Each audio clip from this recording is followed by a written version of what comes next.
Today we're going to be talking about the functional trainer kneeling single arm neutral lat pull down. This is an incredible exercise for your lats, and if you find that you have an imbalance in your lat strength, this is a great way to kind of fix that. First thing you're going to want to do with the arm that adjusts the height of your starting point, put that all the way up. I'm just showing you how to move it. And then the rotation arm, you want to keep that around a 1. That way you're inside the machine and not in the middle of the gym floor. Then you want to make sure that you choose the appropriate weight. Make sure you can start off light, do 20 repetitions, then slowly start to increase the weight every other week or so. Once you do that, you want to make sure that you have a nice comfortable pad underneath your knees so you don't have any knee pain. And then you want to make sure that you keep your glutes tight and in, as well as your core tight. That's what's going to keep you upright. Then the next thing you want to do is make sure that you allow the scapula to move freely. So allow it to elevate and then allow it to contract. But before we continue, here's a word from today's video sponsor.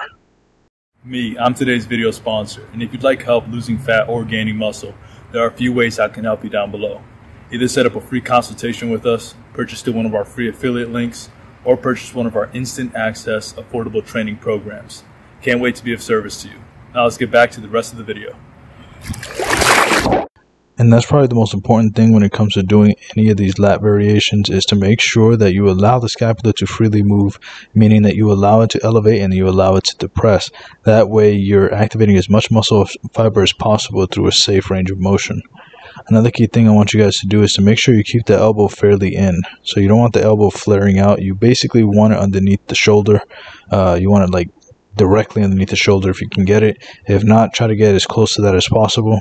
Because if you start flaring out your elbow, you're going to feel a lot of pain in the rotator cuff, unnecessarily, by the way.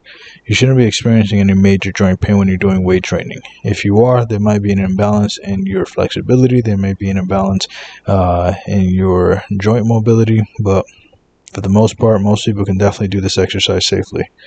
Now, the next thing I want you guys to think about is also making sure that you maintain this tempo nice and controlled. You do not want to be using a bunch of momentum to move the weight just to make yourself like seem stronger. Trust me, you would rather look strong than just be strong. There's a difference.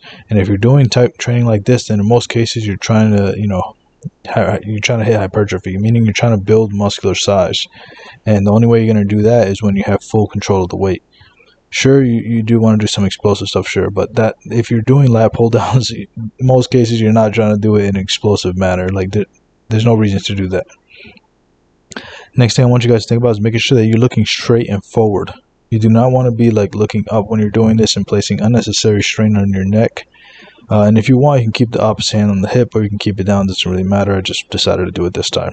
Now, here's some common mistakes. Leaning into the lat pull down to the direction that you're training. You obviously want to avoid this, because if you start doing this, you're going to be working your obliques a lot more than you're working your lats.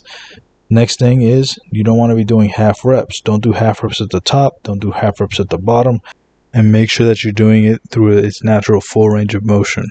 Now, another common mistake is sitting back on the heels. You don't want to do that. Keep your hips in, keep your core tight, and stay as upright as you can possibly stay. That way, you don't change the angle of the exercise, and you can really isolate it as best you can. Also, make sure that you do not keep your scapula elevated like this. You want to depress the scapula as you're doing it.